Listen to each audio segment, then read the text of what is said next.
I want to invite up my partner in Europe and friend for many years, our head of European operations, Vincent Belliveau.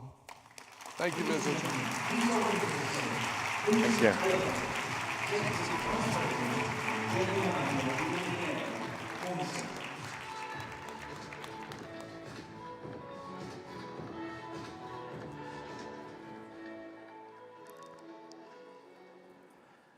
Wow, this is great. Good morning, everyone. Good level of energy today. That's a lot to absorb, right? Adam always has a lot of content that's extremely meaningful, and I really, really appreciate how he ensures it's fully relevant for Europe, taking statistics for Europe, really understanding Europe. We will be announcing tomorrow he's earning a CEO of the Year award in HR technology again, and I largely think it's his global mindset and global thinking that really makes a difference. Just to introduce myself, I run Europe for Cornerstone. I actually started here at Cornerstone 11 years ago, or 11 years and a half, and launched a European geography for Cornerstone together with the team, many of which are here. The team has grown very largely, like the audience has grown as well. The first round table we had was literally a round table, and it was one table of European clients, and now here we are. The audience today is 38% larger than it was last year. 38%. So thank you so much for taking the time and joining us today and tomorrow. And we really hope the show will be amazing for all of you. I know the team has been working very, very hard in making sure that we have the right mix of client speakers, partner speakers, experts from Cornerstone, and a right mix of networking, technology, HR practitioners, learning, etc. We try to mix it all up so you all find, relevant content for all of you. But I'm here to talk in a few words about our momentum in Europe, to illustrate that what Adam just described actually resonates heavily across the client audience that I interact with. I speak to many CHROs, to many CIOs, and a lot of what I hear actually relates very, very well with that.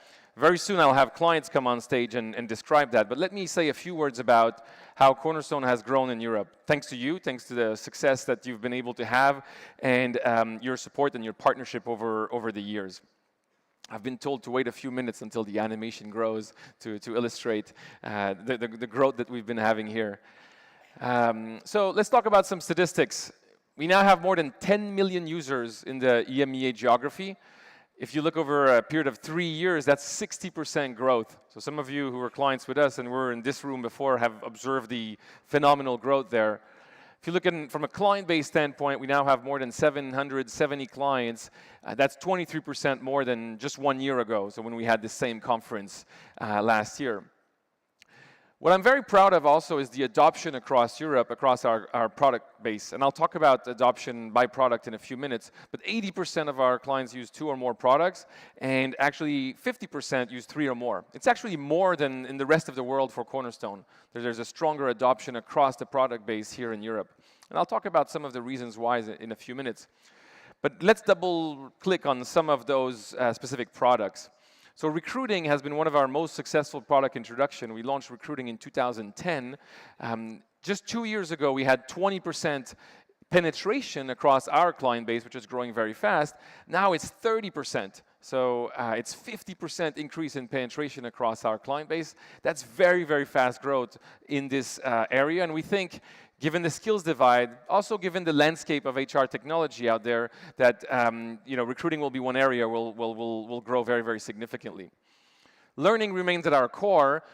You'll see we organize 2 panels of clients, one on HCM and Unified Talent Management overall, and one on learning, because I think it reflects our client base very well. One analyst yesterday told me, well, Vincent, you guys are like the LMS of all the ERP vendors and of Cornerstone. And that's one way to look at it, which I find is relatively accurate around looking at the market space. And we continue our growth here, having tripled the number of clients over the last 5 years. But performance is also an area that European clients are investing into deeply. We had a number of sessions at prior Convergence events around a hackathon of doing modern performance management. How do you embed kind of more regular feedback and check-ins together within a process whereby most European companies are not doing away with the annual review. It's actually staying there. But it needs to be combined with a lot more real-time feedback. And we have twice as much clients using performance now in Europe than we had just 2 years ago. And Adam mentioned our HR suite. That is the fastest product introduction we've ever had. We have 100% growth in clients. We now have more than 130 clients in the world. And those clients are largely here in Europe. And I'll explain a little bit about why in a few seconds. One area I'm super pleased of, I want to thank the content team for that, for all the work they've done. Adam announced earlier, we just introduced 4 new packages entirely driven by Europe. Content Anytime France, Content Anytime Germany, Content Anytime Spain, as well as Content Anytime Digital Transformation. Our team has done a big investment in understanding the requirements across Europe and building the partnerships in the geographies to the point where right now we have 50%, actually more than 50% of all the clients for Content Anytime here in this room in the EMEA community.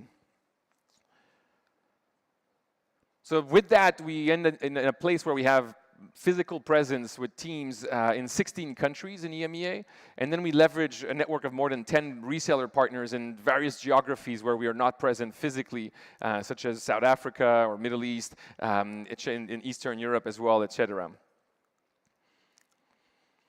But as Adam outlined, and I don't want to repeat what he's outlined, client success is fundamental. I view my job as making sure my clients are successful, and then the rest of our mission will accomplish itself, really. If you're all successful, we will continue to grow, we'll continue to have more clients buying more of our solutions, and we'll expand the partnership that we have with all of you.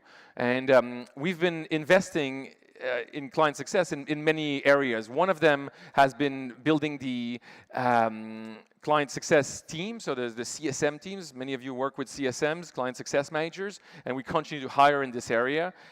We've been investing in global product support, so there's a big transformation that Adam described that's underway right now that will lead to massive improvements that comes with extra headcount as well. So it's technology, people, process, it's the full transformation. We're also investing in account management, so growing the team of people that support you. Those are real investment, very, very concrete. But beyond that, we've realized we needed to be more multilingual.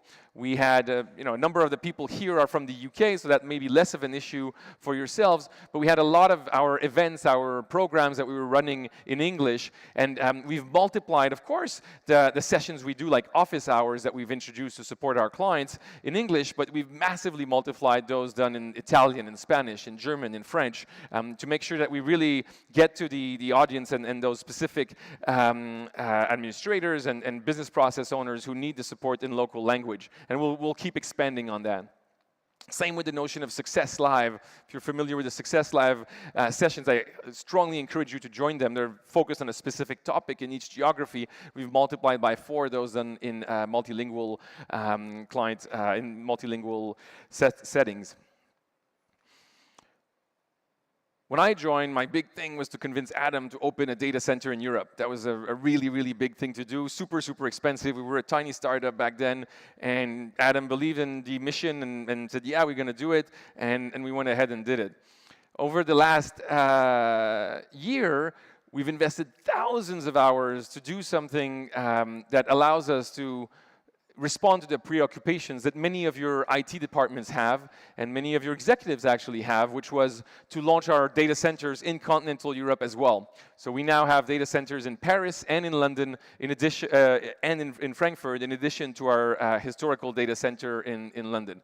That's been a tremendous effort from our technical teams. A lot of hours have been invested in there, and we're very pleased to, reassure our clients that we can host their data locally, very close to their home, if you will. Gives a lot more option to our clients across EMEA.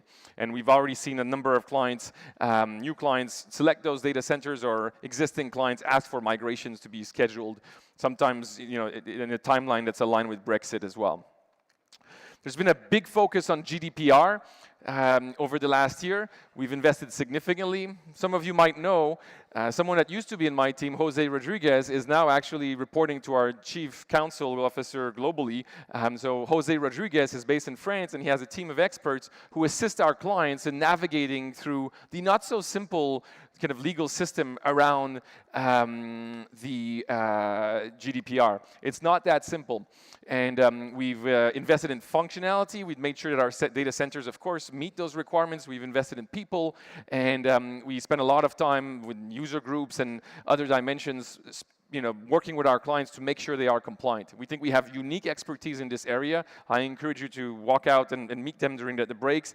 Jose and his team are here and can help on this front. We think it's something that's very important for our European clients, and I know for a fact that we're doing it in a very differentiated way for all of you.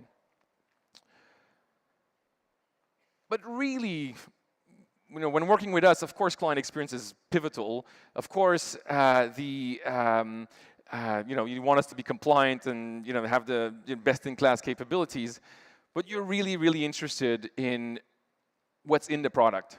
And one thing I've been very pleased over the years is to have the support of Adam, of the product management team that will be on stage tomorrow to talk about the roadmap, and really listen to our European clients. We have another global promotion. Josie Dwyer used to be in my team and now is global director of field product management, is listening to the requirements of our clients across Europe and embedding those features in the global product to make sure that the product is really relevant for a French client, it's relevant for a German client, it's relevant for a Spanish client, it's relevant for a Swedish client, it's relevant for a Swiss client, etc. That we onboard the best features and ideas from the clients across the markets. And one thing that we've noticed is on many, many areas, and hopefully we'll talk about that in a few minutes, we all find, not just me, European clients can be more advanced than their peers in APAC or in the United States. A lot of the best practices in talent management and learning, in human capital management actually come from Europe, in part due to the complexity over here.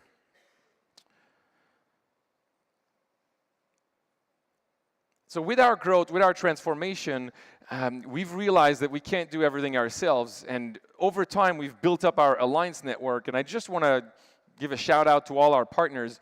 We've been working really, really hard to expand our connections to other organizations. We talked about content already. I won't dwell in there, but there's a lot of effort done to go and find the relevant content vendors in each of the geographies. If you know of great content vendors, please let us know. I can't guarantee we'll onboard them in our program because we have a prioritization effort, but we all really welcome your feedback. We want to know what's the best out there, how we can incorporate that in our programs. Same with the technology vendors. You want an open technology. I hear that time and time again. You expect from us to embed the latest and greatest features of everything. However, you know that there's always going to be a niche vendor, an area that's peripheral to what Cornerstone does around learning, around recruiting, around performance, around HR, that you'll want us to integrate with. So Mark Golden is running a few sessions with his team. He's our CTO. He'll talk about how we're building this open approach, API-first approach, so that we can integrate with technology partners ever more. It's part of our strategy. There's a lot of vendors out there that we, over time, aim to facilitate integration with. Many of you in learning will know about the XAPIs and the global catalog integration API, etc. We're doing a lot to facilitate that integration, which again in the European market is probably even compounded as a problem because there's a vendors per market, challenge, per geography. And then over the last year, we went through a very important transformation that was meaningful for our clients, whereby, except for the mid-market, the more predictable implementations where we've kept this notion of a service-inclusive model. For the enterprise clients, we've now decided to exit the business of doing actual implementation projects, and we've asked delivery partners to deliver those projects for you. This was a request largely from our clients because clients wanted more choice, wanted to have more resources available, wanted to have more value-added services that Cornerstone could not offer. And we went ahead and recruited partners. We had a number of them already doing projects for us as subcontractors, but now they went ahead and became prime contractors for you, delivering projects around recruiting, around learning, around performance, around HR or rollouts or technical projects, for instance. And it's been a huge focus for us. Philippe Audebert, my VP of Client Success, spent a lot of time with his entire team working and putting in place strong delivery assurance, making sure that the partners deliver correctly and deliver value for you. There's also a strong partner services organization that measures the success of the partners, so we can confidently advise you on which partners to work with, giving you options. We have the service delivery advisors. That's the role of advisor, to help you select the right partner to work with. We also put in place what we call a black belt team. So we keep a lot of expertise internally to help you when it's needed, or to help the partners with cutting edge areas or very, very specific dimensions. So we've invested a lot in making sure that this transition is successful and as effective as possible. We realize that we're right in the middle of that transformation, and we're working to address any finalization area around that transition of model, but we think it makes a big difference to our clients, provide many more options. One of the complaints I had like 2-3 years ago was, well, Vincent, your team is too tight. We need more resources. Well, now I'm pleased to report that we have more than 500 certified consultants out there from these many organizations, which really make a big difference to the capacity available for all our clients to deliver projects. But you heard from us about the skills divide. You heard from Adam, from myself. Very soon I'll ask for a panel to come on stage, and I decided to actually split the panel in two, if you will, to focus on the one hand side on the broader issues of human capital management, which include learning and unified talent management, and then a second panel to focus on the learning business and the learning and development challenges in the world. But let me say a few words about learning. Essentially, about human capital management, sorry. Essentially, everything that Adam describes applies in Europe, but it's sort of compounded in our world. Because we have that fragmentation in culture, that fragmentation in laws, so compliance is different in different geographies, and that fragmentation in IT systems. And by that, for HCM, one of the main areas is payroll. There doesn't exist yet the perfect solution for one payroll system worldwide. You need to have, most companies have several payroll systems across all markets. That's a big difference with the United States. Therefore, there's a strong requirement to have us help you get that single version of the truth. We also have compounded by the geographies and the experiences across markets, an even more disjointed experience for the employee.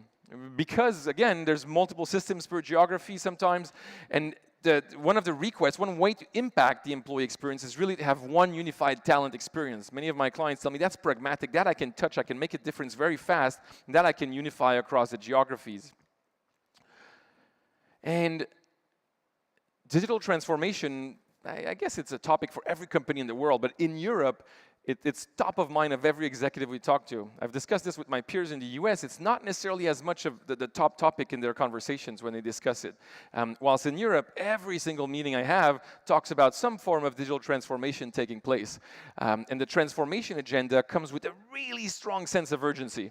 I can't name, I can't list out the number of clients I meet who tell me, I need this yesterday. There's so much pressure in the business. They want it to be faster and faster and faster. It needs to happen right now. And we think that a talent-driven approach to HCM is much more pragmatic. Rather than going and trying to rip and replace a lot of local systems, let's integrate with those payroll systems that are already in place, leave the complexity of admin in the local systems, and focus on the transformational aspect of HCM, the talent management, the learning and development, and those aspects. So with that, I would like to ask for the first panel to come on stage. I'm really privileged to have today 4 individuals from 4 organizations who will talk about these issues with me over the next 20 minutes. I'd like to welcome Barbara, Daniela, Sophie, as well as, I'm sorry, I have a blank, Jan. Thank you. Please join us. I have your cheat sheet for you. Hello.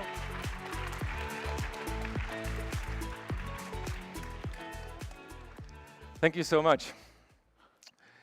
I'm very pleased to have all of you on stage because what you all are doing is very impressive in very different ways. We selected panels that would be on purpose representing a variety of industries, of geographies, of even job roles, so that we would make this relevant for everyone in the audience. So Barbara, let's start with Cognita, and one of the reasons I think I wanted to start with yourself is because we just talked about the skills divide. Yes, it impacts everyone here in this room, and it impacts our employees, but to me it impacts first and foremost my kids, everyone's kids here, the youth that will be tomorrow's people, and therefore with your network of schools, I think you're well positioned to talk about this challenge. Can you share, first of all, introduce yourself, and then share how, what Adam described today, translates into your world, and how that you've translated that into an HR strategy? Great, thank you. Good morning. So I'm Barbara. I'm the HR director for Cognita in Europe. Across the globe, we have about 70 schools and growing. We have nearly 40,000 children in our care, from nursery all the way up to international baccalaureate. Some of our schools are tiny, some of them are very big. So some of the challenges that we're looking at from a people perspective is, how do you prepare the next generation for what's coming? And one of the critical challenges we see is, how do you make sure that our children are ready for what the future holds? I'm not sure the education system always does that and always helps them with that. One of the things you and I have previously spoken about is this notion of, with all the digitization, how do you not lose the human factor? How can you have a conversation beyond emojis and lols? And so how do you retain the human element in all the digitization? That's certainly something that we're looking at. Very good. In terms of how that translates into your HR strategy, what plans or what major impacts has that had? So technology obviously played a key role, which is why we're here today. So the introduction of Cornerstone was a milestone for Cognita. It was the first time Cognita ever had a truly global technology solution that enabled us to connect with everybody across the globe. We've only been live for about 8 weeks, but we're seeing some great uptake. We're seeing incredible positivity. And some of the tools within Cornerstone have really helped us is, first and foremost, connect, the creation of communities, and teachers across the globe being able to talk to one another via those communities to share ideas, passions, etc. And core HR as a single source of truth. It's always fascinating when an organization discovers just how many people work for you. You kind of start off with, we think it's about 6,000, and then you end up with 10,000 user records in your system. And that's quite an eye-opener. That's a big difference. It's massive. It's absolutely massive. And I think oftentimes the contractor staff, for example, fall by the wayside. In education, you have a lot of so-called peri staff. So those might be your music teachers who only work in a school a few hours a week. But they work in our schools. We have to know who they are, where they work, where they live, how much we pay them. And for the first time, we have that global holistic overview, which is really quite eye-opening. Very good. Well, congratulations on that first you. achievement. We'll mix it up a little bit. So, Jan, let's talk about Proximus. I found it fascinating, the transformation you're undergoing, because, correct me if those are not the exact words, but from my understanding, you're going through a transformation, moving from a telco business to a digital service provider, and therefore I think a lot of what we discussed earlier would apply to you, and if you can introduce yourself along the way as well. Thank you, Vincent. So, indeed, Proximus is a former incumbent telco provider, around 14,000 people, Benelux, moving really into a digital service provider. I'm heading the HR role there. But we have a tremendous challenge, and a lot of the things which were on stage here really apply. It's really on a culture side and also on the talent side. Is imagine yourself, people who are used to provide voice services, maybe mobile, but providing today, customer-centric ICT services, digital services, from a skill set. This is a really huge disruption. And there is no choice, I would say. You cannot find all those people, and you cannot create a social legacy, but taking all those people with you on, or the maximum on that digital journey, requires really a good foundation on the talent side, and that's where we picked Cornerstone to find a partner where we could tap into some common and collective intelligence, and have a kind of a global, holistic view on that journey, and to manage that in a proper way. Yeah. Okay, very interesting. And we had talked about a project called New Tone, which I find is fascinating, and maybe a best practice that the whole audience would find very interesting. Do you want to talk a little bit about it? Let me share it. I think you talk about or I think you talked about the 5%. We said, well, let's create what we call Newton, with a reference to Newton. So people have the freedom to post missions on the site, the job site, the internal job site, and people really have the freedom to apply and to spend short-term missions, 2 to 3 months, 1 day a week, where they can learn, where they can experience other jobs, in order to improve, foster that mobility, because there is a lot of barriers to move into other territories. So we wanted to lower the barrier as much as possible and offer everybody the opportunity to learn, to taste from some other jobs within those Newton missions. No, that's phenomenal. So just to spend a second on this one, this is the idea that not only do you have kind of an internal job board for a permanent job in the future, but you can also have a job board for small experiences. And so you will, small missions, and you communicate. It solves two problems. I have a million mission I could give to anyone in my team for very specific things for a period of time, right, for specific programs. But it also solves the other side of the mission, which is changing the culture of their employees and getting them to develop new capabilities, develop new interests, and possibly becoming more responsible for developing their career and developing interest in other areas. So you solve sort of two areas, and then you drive engagement in the end, right? One of the challenges is really to make people accountable and become self-driven on mastering, developing their skills. And that's one of the ways we try to tackle it. But I think there are other ways, and looking forward also to have a bit more smartness, intelligent in combining different data and nudging people to the next step in terms of learning. So, yeah. Great. Sophie, I was very impressed with this concept of the triangle of leanification that you describe in a context of really, really high growth. So it's growth with discipline, if you will, and with scaling.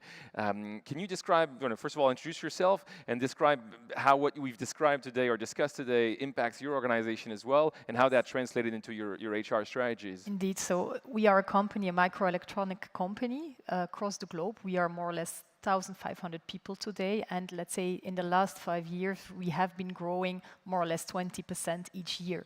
So for us, the big challenge in the company and within HR, it is how do we manage that growth? And the highest impact is in automation and in leanification of our processes. And when you say the triangle, it's indeed the main focus that we have is not only leanification of processes and ensuring that we can speed up the automation, because I heard about the urgency, the sense of urgency is there. It is also about consolidation of the data and unification of applications. So it's really the three elements that are for us important to ensure that we put in place an architecture where the business can focus on the business, and we can enable them to do that through setting the right architecture on these three elements. That's fascinating.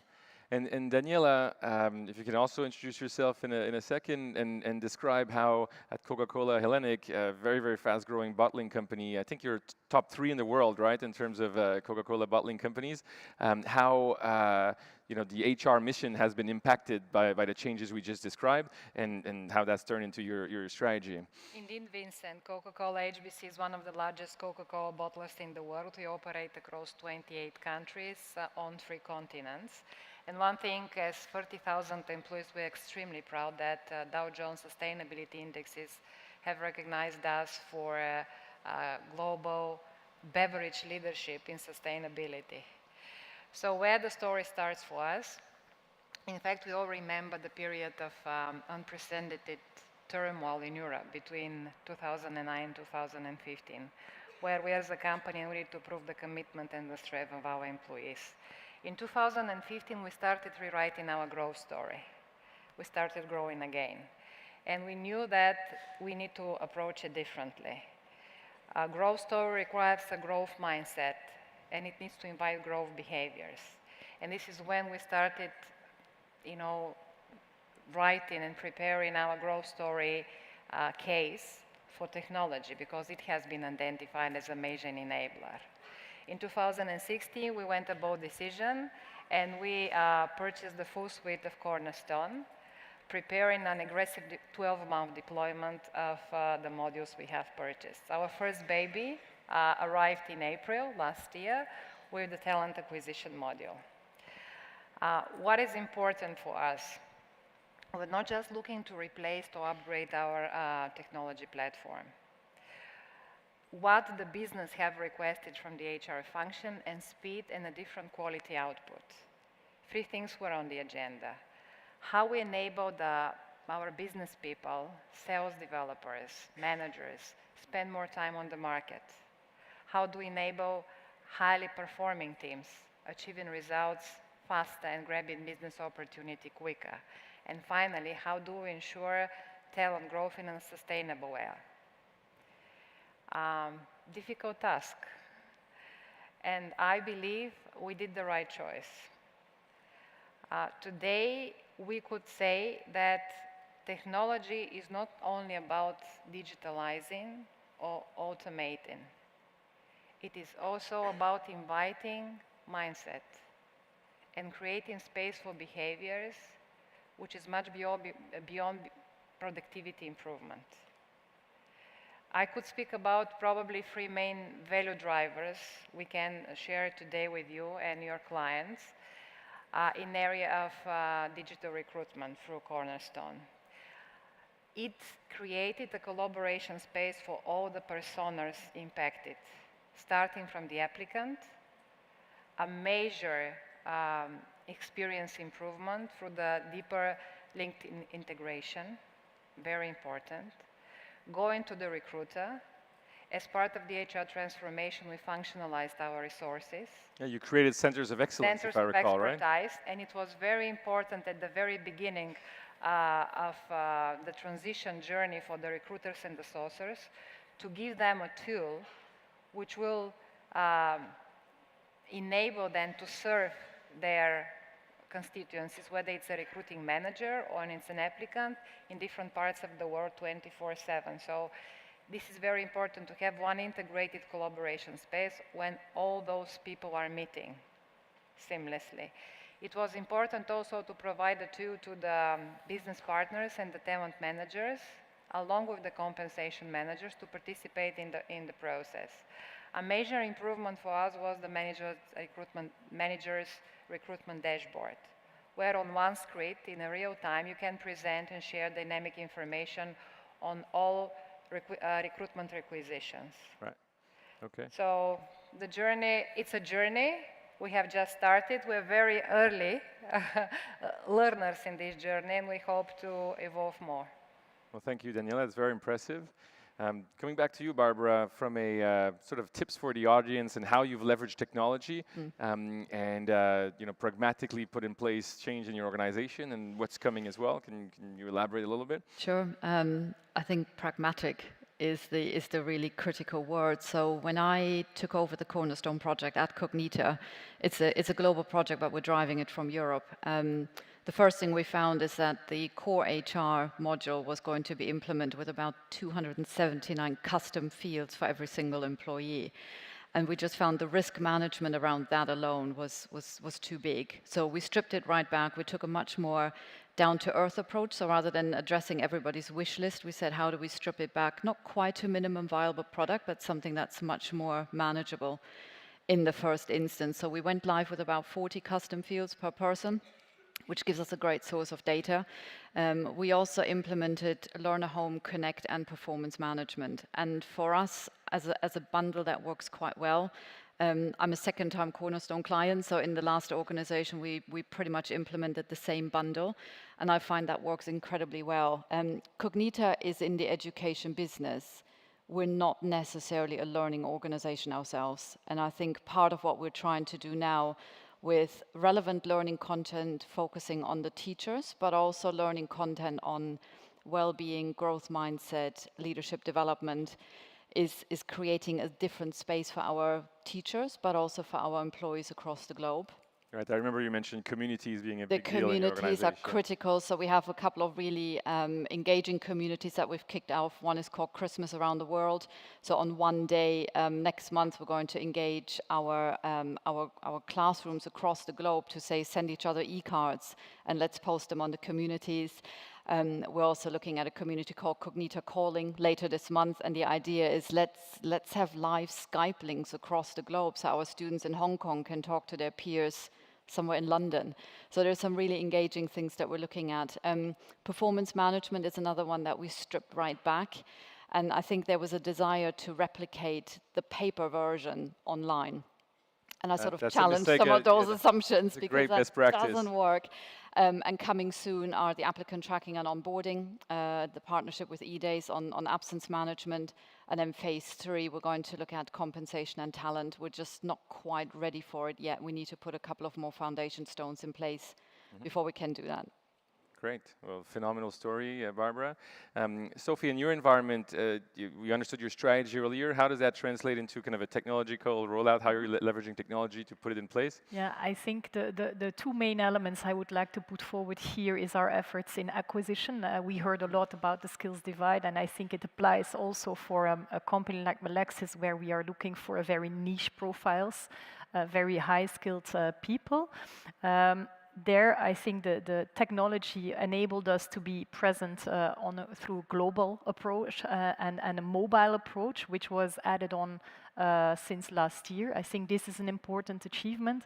And secondly, I would also like to pick out the speeding up of learning, which we heard by using the services that you provide in learning content, buying external content to speed up the availability of that learning, making people really quicker and more independent in order to make them effective in the organization. I mentioned urgency earlier, but it sounds like all of you it's really part of your theme. There's an urgency in your organizations too, yes. Across all fronts, really. And I would say, if I would need to share one lessons learned, is that good is good enough, meaning if your solution covers 80% of the requirements, launch it and grow with the system further and improve it later on. Yeah, don't let perfection be the enemy of good, is yes. what you're suggesting. The blocker, yeah. Great tip for the audience. And Jan, in your environment, in terms of putting the strategy into music with technology, can you share some insights?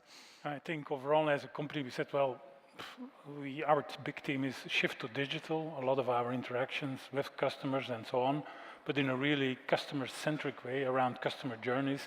And I think we need to mirror that with the HR team in terms of employee journeys and become a bit more seamless and less transactional in terms of interacting with our employees. That's one big theme, I think, which is very key, is set that employee experience very central. Is it on the attraction? Is it on the retention? Is it on the onboarding? Is it on the performance management? And second to that, from a more central organizational model moving into a more empowered organizational model, it's not always that easy for HR systems or other systems to enable that. But looking forward with the new technologies, artificial intelligence, chatbot technology and so, enabling that move so we can gain speed and agility will be very key from our perspective. Right, you have quite a challenge with changing the culture in your organization, coming from a legacy telco into a digital service provider. For sure. Yeah. And technology can help, but and will help ever more. But there's a dimension of culture that needs to be impacted. And Daniela, any tip for the audience? Anything you'd like to add? I was thinking, listening to Adam in the morning, he was speaking about careers. And Coca-Cola HBC recruited me 20 years ago. And listening to Adam, I counted 5 careers in Hellenic for my span of selling proudly Coca-Cola for 20 years. I believe it's important to recruit for careers and not for job. And I believe technology has an important part to play in it. How we designed our technology journey in HR is around the missions every single employee and manager in our organization needs to accomplish, and also putting the employee in the center of the experience. I believe this is a very important change of approach and thinking. And it has not been an easy journey. You know, moving from a classical on-premise solutions to placing all your core HR processing on cloud and something more cloud as a service, it's a challenging journey. So my biggest learning is you need to prepare your internal audiences, starting with your senior team.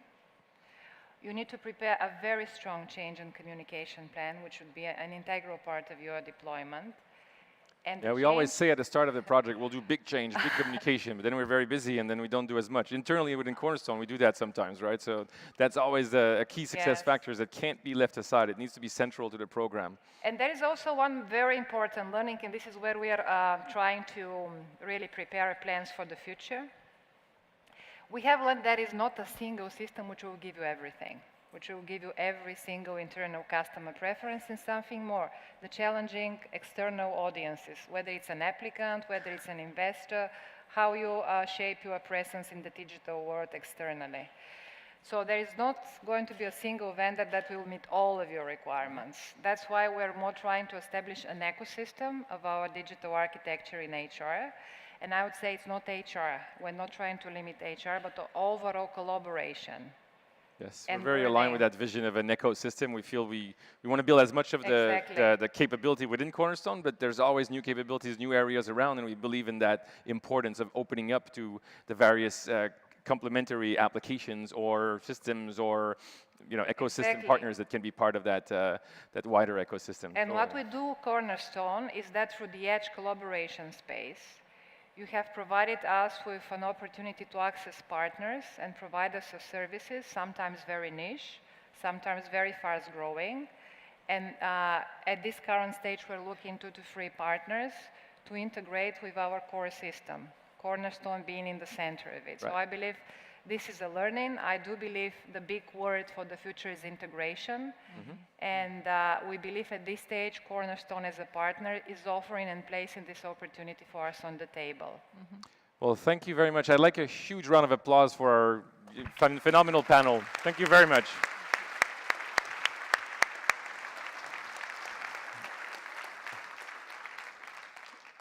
I hope this panel demonstrates that what Adam described in the keynote earlier is actually happening here in Europe and very, very relevant.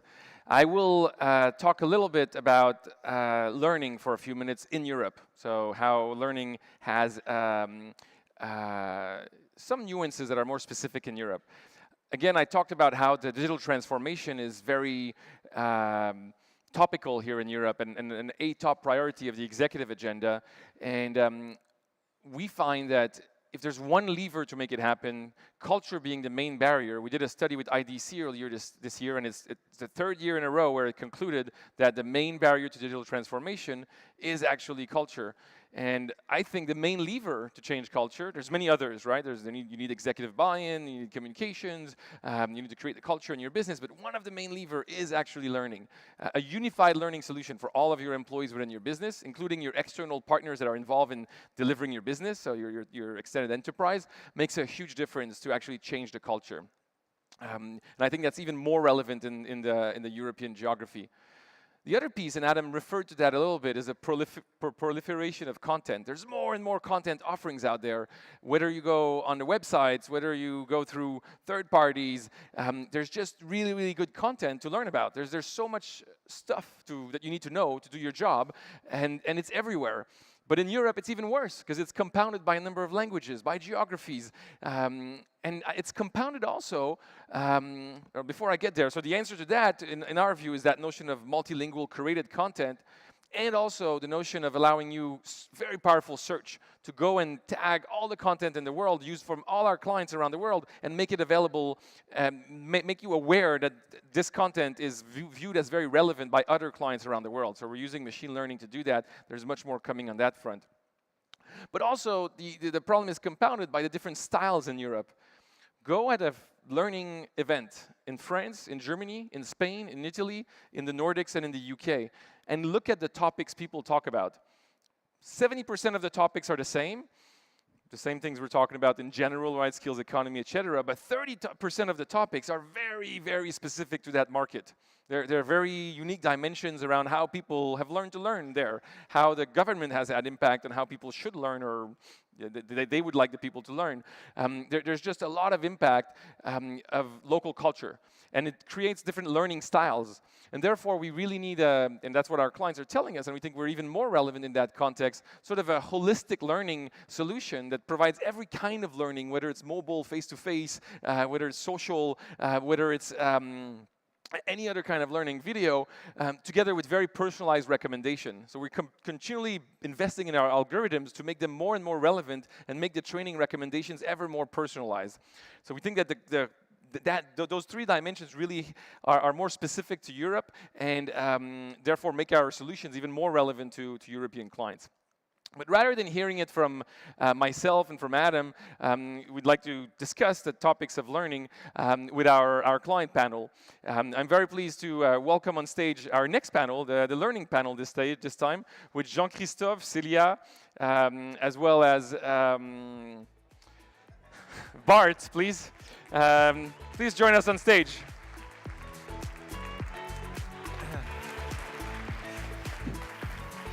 I did it on purpose this time. You're 2 for 2. Yeah, exactly. Well, thank you for joining us today. We're very pleased to host a panel of organizations which I feel are very progressive in how they think about learning. I thought I'd start perhaps with yourself, Jean-Christophe, as I've been very impressed with your framework of 4 dimensions that you described to me in one of our conversations at Nestlé.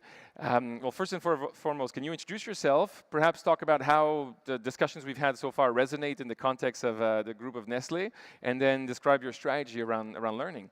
Great, thanks, and good morning, everybody. So my job is, I'm the Chief Talent Officer for Nestlé, and the way we describe our role within the company is opening space for growth, be it when it comes to providing new jobs, be it when it comes to providing learning opportunities, be it when it comes to providing coaching opportunity, leadership development, and so on. It's all about opening space for growth. And obviously, I mean, when you listen to, what we heard this morning from you, from Adam, from the other group, obviously it does resonate, I mean, heavily. 18 months ago, we've been looking at how, from an HR perspective, can we better support the company strategy. And at that time, we identified 3 big themes. One was about what can we do to accelerate speed and innovation to win in market. The second, very close to what we discussed, is about how can we leverage both agility and efficiency at scale. And sometimes it seems to be not possible to reconcile those 2 elements. I'll pause on the word scale in your context. How many employees in how many countries? So, I mean, we are present, we do business in every single country in the world. There is still one where we don't do business, it's North Korea. But we may hope that this will happen sometime. And we have 360,000 employees. 360,000 in about 200 countries would be the summary. When we talk about scale, that's where the issue stands. And obviously, when we look at this is where, in all these strategies, is where learning can play a significant role. And we identify 3 big actions for the coming months and years. One is around digital capabilities. One is around what do we do to increase capabilities in our different categories. As you may know, Nestlé is not only about coffee, it's also about chocolates. But it's also about Maggi, Bouillon Cube. It's also about, there are so many things from healthcare product, to food and beverage. And how do we increase these skills? And also, how do we change mindset? So back to this topic about learning model, we identify 4 ways. And we said, whatever we do in learning has to, be built around these 4 elements. The first one is it has to be experiential. Any learning has to be experiential and has to be linked to a business context. You don't learn out of a context. Yeah. The second element is about being learner-centric. And I think with the solution we heard this morning, there is a lot which has been done from a technology perspective today so that we can accelerate this learning centricity. The third is mobility. This, 360,000 employees, how do you reach anyone, anytime, anywhere? And that's where, having solutions which are really mobile-enabled is clearly significant. And last, we are all under cost pressure. And it's all about how do we make sure that we use kind of Lego approach when we develop learning solution? How do we make sure that we can reuse? I often take the comparison. When you go to, to petrol station and you try to get a coffee. You have a very nice screen and you have options, right? 8, 10, 12, 16 options. And then you open the machine, what do you see? 3 bulk: milk, coffee, chocolate. So how do you make sure that you really build, on critical elements and that you can recompose depending on the learning needs? That's the 4 key pillars, yeah. Yeah, I found those elements very fascinating. Thank you for sharing this with the audience. Celia, let's talk a little bit about how that takes shape in the environment of Sanofi. So do you want to introduce yourself and perhaps elaborate? Great, thank you, and good morning, everybody. So I'm Celia Berenguer. I'm the Chief Learning Officer at Sanofi. And I guess a lot of our effort at the moment is around learning transformation. And when Adam kicked off his piece around sort of 3 challenges: compliance, skills, and engagement, that really resonated for us, because a lot of the strategy around learning started in the compliance environment. We're pharmaceutical, we're heavily regulated. We need to make sure that we're able to provide learning solutions that kind of cover all of those needs. So we kind of kicked off the transformation around that sort of question of learning management system. And we're not as large as Nestle. We're over 100,000 employees, also global presence, and had more than 40 systems. So it was, we really had a problem. More than 40 LMS systems, if I recall. More than 40 LMS systems, and even just the LMS systems probably covered around 25 to 30% of our learning. So we're uncovering daily new sources that hold learning. So a lot of it kind of kicked off in that compliance space, but it's also a business case of centralization, right? Exactly, absolutely. But the other piece that started to kind of layer on top of this compliance question was the skills question. How are we building capability for today and for the future? And then the third layer, and that kind of really came to life with our purpose, which is empowering life, where we started really focusing on empowering people. And learning is at the core of how you empower people, whether it's about their careers, their personal preferences, the way they grow. So actually, it was the convergence of those 3 things that have allowed us to not just start with the LMS, but really think more holistically about how we want our learning to evolve towards the future. So that's kind of been where it started and how we're thinking about the next step. No, phenomenal.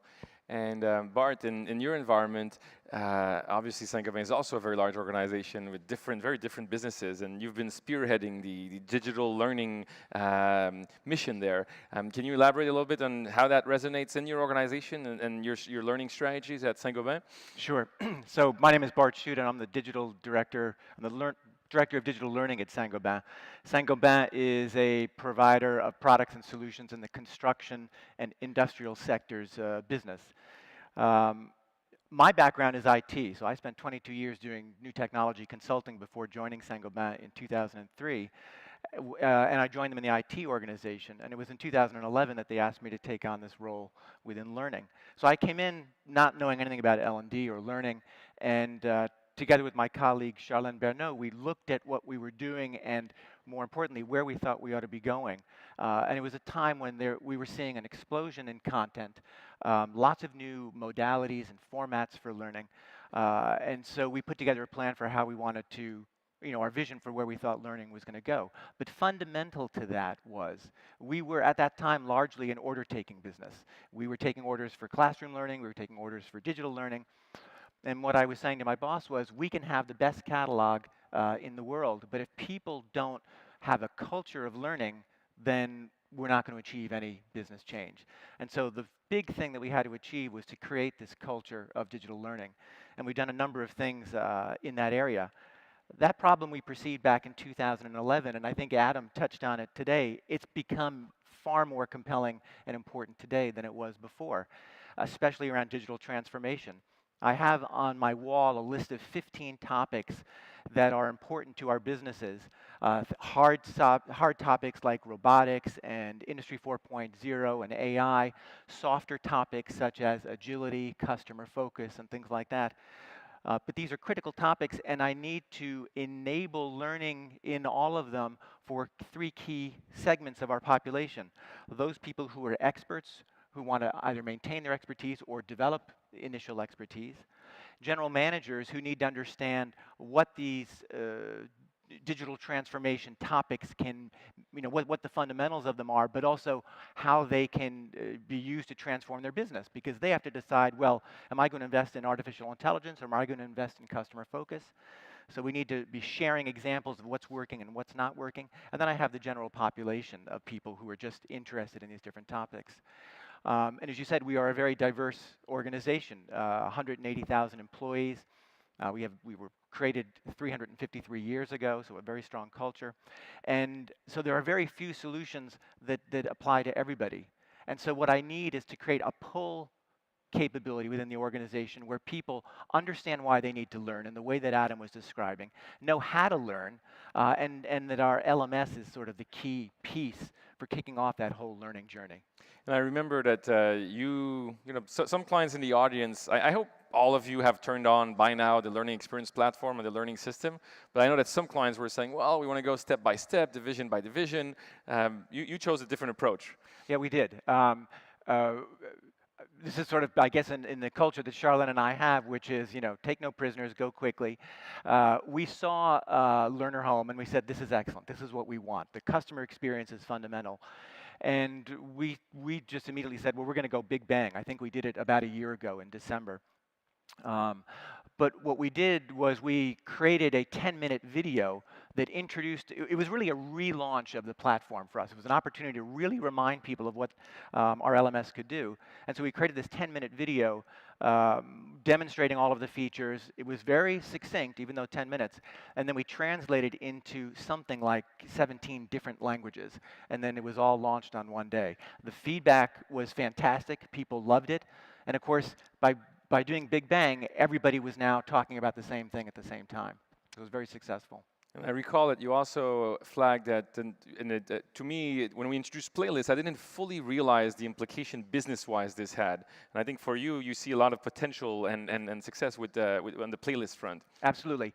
It comes back to some of the things that we're doing to drive this culture of learning. And so one of which is to empower the employees to share what it is they know. And playlists, I've been waiting for playlists for years because I believe very strongly in expert-driven curation. And so we are now working with our different experts on artificial intelligence and other areas to train them in how to use the playlist feature, which is not hard at all, and then to encourage them to go out and curate best content so that they can make it available to other people. I think that's going to have a huge impact. Other things that are having a big impact are employee-created content. And so we are pushing people to share their knowledge through videos and uploading them to the platform. The other thing that we decided back in 2011 was, if we want to create a real culture of learning, we have to make sure that everything we do is excellent. Unfortunately for most people, the first learning that they ever do in an enterprise is the compliance training, right? And if your company is like ours, the compliance training was just death by 1,000 cuts. And the one thing people retained from it was corporate learning is punishment, right? And so we finally convinced management to redo this program called Comply, and we really set the bar high. We wanted it to be outstanding. And so we decided to make it as a movie about a dawn raid at Saint-Gobain because of some compliance infraction. We brought in a cinematographer with which we'd worked for many years, professional actors, and it was filmed in our location. And we launched that, and the feedback has been fantastic. And we still get directors telling us that it was great. And to our great satisfaction, it recently won a Sagos Learning Excellence Award. Congratulations. Which is fantastic. And the result is we now have all of these employees who say, wow, learning can really be transformational. I want one of those. That's huge. Yeah, that's phenomenal. Well done. And Celia, in terms of how you're leveraging technology to impact your strategy, and then Jean-Christophe will go with the same question. You want to elaborate a little bit on some examples? Yeah, definitely. And I guess I would kind of build on the idea of, at the core, really it being about the experience. So a lot of our focus is how do we shift from a lot of the traditional compliance training approach and a lot of face-to-face training, which also happens in pharma, to really exploding the experience. And that way, the types of things that we're doing are focused around content. So let's look more at content curation than content creation, and how we're smarter about using technology in that space. Yeah, for you that was an important point, right? To get the teams to wrestle around the question and think it through around what content should be proprietary and what content should not be. Yeah, and that was an important. And one of the kind of unofficial rules we're starting to apply is, let's use our systems and our technology in the right way for our proprietary content, and not for the stuff that we can just plug and use because it's free, because it's available, or because we license it. So let's use our resources in the right place. But we've also had some experiments with technology with VR and AR. So for example, reducing the amount of time for training an operator through to them actually being able to get on the machinery, on the equipment, by using virtual reality. And we've also had some good successes with starting to use technology differently in the onboarding, beyond the compliance, using social learning and social connections to help people feel connected to the organization as soon as they join. So those are the focus is really about the experience going forward. Okay, very, very good examples. And Jean-Christophe, obviously at Nestlé, I'm sure there's a lot of experiments and also a lot of leverage of technology across the group. Can you share some examples? Yeah, I mean, just getting started with the basics, learning management solution. If you think about, we have on our LMS, on Cornerstone, 280,000 employees being registered. And in average, I mean, by year, we have 80,000 access. We have 16,000 e-learning solutions being embarked, more than 50,000 classroom courses, and last year I think we organized 90,000 classrooms. Now, when we talk about scale, that's scale. So when we talk about at large scale, the importance of getting the basics right so that you can really coordinate and get the best. Now, I mean, if we think also about what mobile enable, Aspart and Celia could talk about the same. We have, due to our healthcare type of businesses or infant formula businesses, our people, I mean, we have thousands and thousands of people who spend a hell of time in the doctor waiting room. And how do we leverage a doctor waiting room so that it's become a learning environment? Yeah, and because of that, I mean, you need to make sure that people have iPad, iPhone, and they can learn while they wait. Otherwise, it's time wasted. Also, it's about, making sure that we can reach more, and thanks to virtual classroom, blended technologies. I just take an example. Last year, we started piloting a virtual leadership course for first-time line manager. And really leveraging on technologies, leveraging on virtual mentoring, leveraging on virtual classes. And we decided, let's start small with 50 people. So 50 participants from all over the world. We got, tremendous positive feedback. So we said, let's go for the next round. And late last year, early this year, we ran one. We had 250 participants for a course over 16 weeks. And we said, wow, that's great. Can we go one step further? And as we speak, we have 870 participants going through an interactive leadership learning course, very experiential way. We combine, talk, thanks to virtual classroom, but also activities and projects which are done on the ground. So technology will be really there, to help us moving forward and to really accelerate our learning agility. That's a phenomenal example, because I think it's an example where technology unites with the human factor. So you're combining both in one program. We were talking earlier about how we don't want to lose the human factor with all this digital transformation. And in fact, we want to leverage technology in a way that still, encourages it and even fosters it even more. Well, with that, I'd like to ask for a big round of applause for our panelists here. What you all achieve is amazing. Congratulations.